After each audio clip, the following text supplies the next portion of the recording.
दोस्त, अपना जो सखा, अपना पति पत्नी कहने वाला, अपना प्रेम करने वाला, भाई परिवार समाज, जब विपत्ति आता है लात मार करके किनारे कर देते, बैठ के कोने में रोते रहो, मुझसे मतलब नहीं है। मैं तुम्हारा ठेका थोड़ी लिया हूं कि तुम्हारे आंसू पोंछते फिरूं मैं। मतलब के रिश्ते नाते, मतलब के रिश्ते नाते, ना ये यहाँ के ना ये वहाँ के, ना ये यहाँ के ना ये वहाँ के।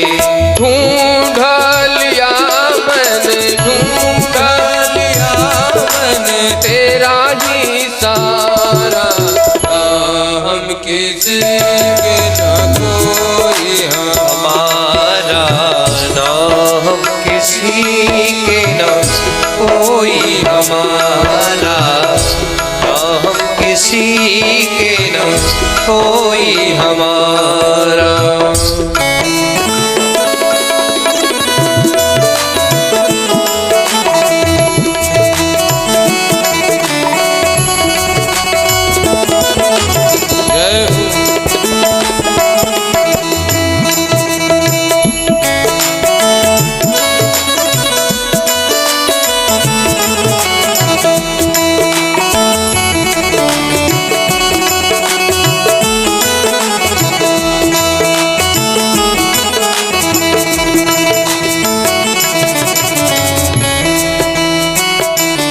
आपसे एक प्रार्थना है मेरे श्याम, आपसे एक निवेदन है। यहाँ सच्चे प्रेम का कदर नहीं होता, यहाँ बिना स्वार्थ के प्रेम नहीं होता। स्वार्थ लगा के सब प्रेम करते हैं, काम निकल जाने के बाद मजाक उड़ाते हैं। मैं नहीं रहना चाहता यहाँ पे। मेरे केशव, मीरा जी कहती है, ये राजमहल, ये हीरा जवाहरात, ये राजा रानी का शोभा नहीं चाहिए। अरे यहाँ पे तेरी इस नगरी में रहना मुश्किल हो गया है मेरे केशव। मुझे ले चल, दोबारा यहाँ पे मत भेजना। आपको ये कसम है। मुश्किल हुआ तेरी गलियों में रहना, मुश्किल हुआ तेरी गलियों में रहना। बाके बिहारी तुमसे है कहना, बाके बिहारी तुमसे है कहना। पागल को जग में, पागल को जग में।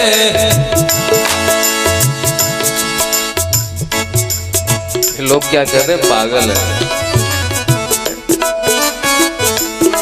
भगवान के लिए जो घर बार छोड़ दिया, भजन करने के लिए निकल गया,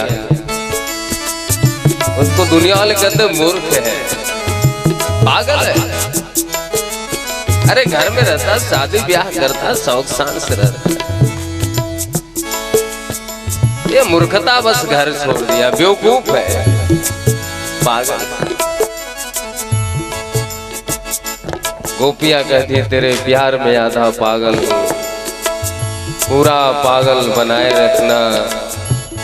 इस दुनिया से क्या लेना देना मेरे मोहन, मुझे अपने चरणों में बसाए रखना।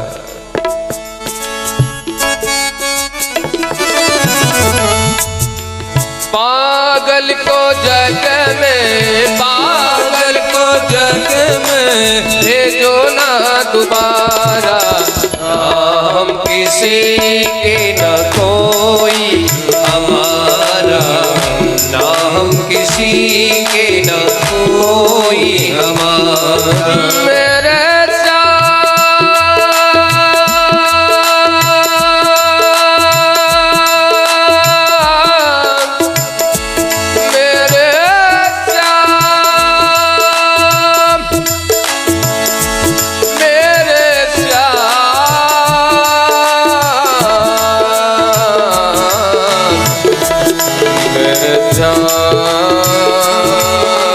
मेरे जान, ना हम किसी के न कोई हमारा, ना हम किसी के न कोई हमारा, ना हम किसी के न कोई हमारा।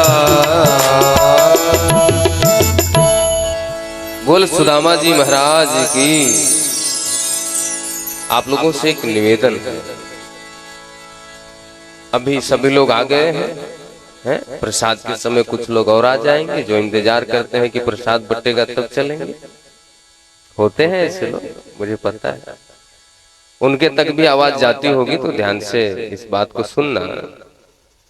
कथा प्रांगण में ही बैठ करके सुनना चाहिए। यदि आप कथा सुनने वाले हैं तो दरवाजे के बाहर कुर्सी डाल करके बैठ करके कथा सुने या चारपाई पे लेट करके सुने। यह उसके लिए है जो बीमार हो या चलने में असमर्थ हो या उठ नहीं पा रहा हो, जिसकी अवस्था ठीक न हो, स्वास्थ्य ठीक न हो, उसी को घर में बैठ करके कथा सुनना चाहिए। नहीं तो कथा प्रांगण में ही बैठ करके कथा सुनना चाहिए। दूसरी बात, कथा प्रांगण में आने के बाद यदि कथा प्रारंभ हो गई है तो मंच तक कोशिश करके न जाएं। वो चाहे सुदामा जी का चावल का व्यवस्था हो या रुक्मिणी विवाह में भी कोई व्यवस्था हो, आप अपने स्थान पे बैठे ताकि आपकी वजह से कथा में कोई व्यवधान न हो। किसी भक्त का जो रस में डूबा हुआ है कथा सुना, उसका भाव नहीं टूटे। यदि आपकी वजह से पता चला कथा के बीच में आप चावल लिए चले आ रहे हैं, ये समझा रहा हूं आप लोगों से, प्रार्थना कर रहा हूं। यहाँ तो कथा 7 दिन हो गई, कहीं और आप लोग जाना तो 36 अपराध बताए गए भागवत, उसमें एक अपराध ये भी है। पता चला कथा चल रही है, रस बरस रहा है, आनंद में भक्त झूम रहे, उस बीच में आप जा करके वहां चावल रख रहे हो, वहां साड़ी रख रहे हो, वहां केला रख रहे हो। आप अपराध कर रहे हो महाराज, आप धर्म नहीं कर रहे हो। आपने पता नहीं कितने भक्तों के आगे आकर के उनके ध्यान को भंग कर दिया, उनको भगवान से दूर कर दिया।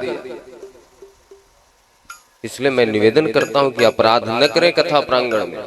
या तो आपको मंच को प्रणाम करना है तो कथा प्रारंभ होने से पहले आइए, मुख्य यजमान के साथ आइए, तब मंच को प्रणाम करके बैठे।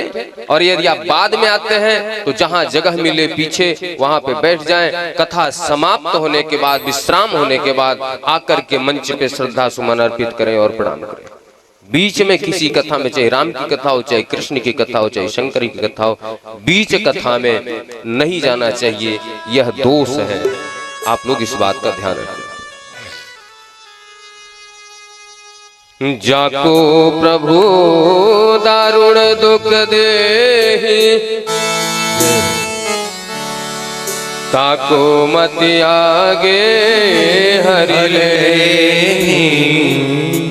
कृष्ण के पुत्रों से ऋषियों का अपमान हुआ, ऋषियों ने श्राप दिया, पूरे वंश का नाश हो गया। कन्हैया को भी अपने धाम को जाना पड़ा।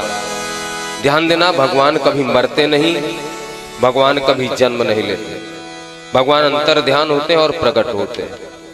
भगवान का कोई दाह संस्कार नहीं होता, भगवान के अंदर कोई विकार नहीं होता। इसलिए कोई यदि मूर्ख ये कहे कि आपके भगवान मरते हैं, आपके भगवान जीते हैं, तो उसके गाल पे थप्पड़ मारना, उसको प्रणाम मत करना।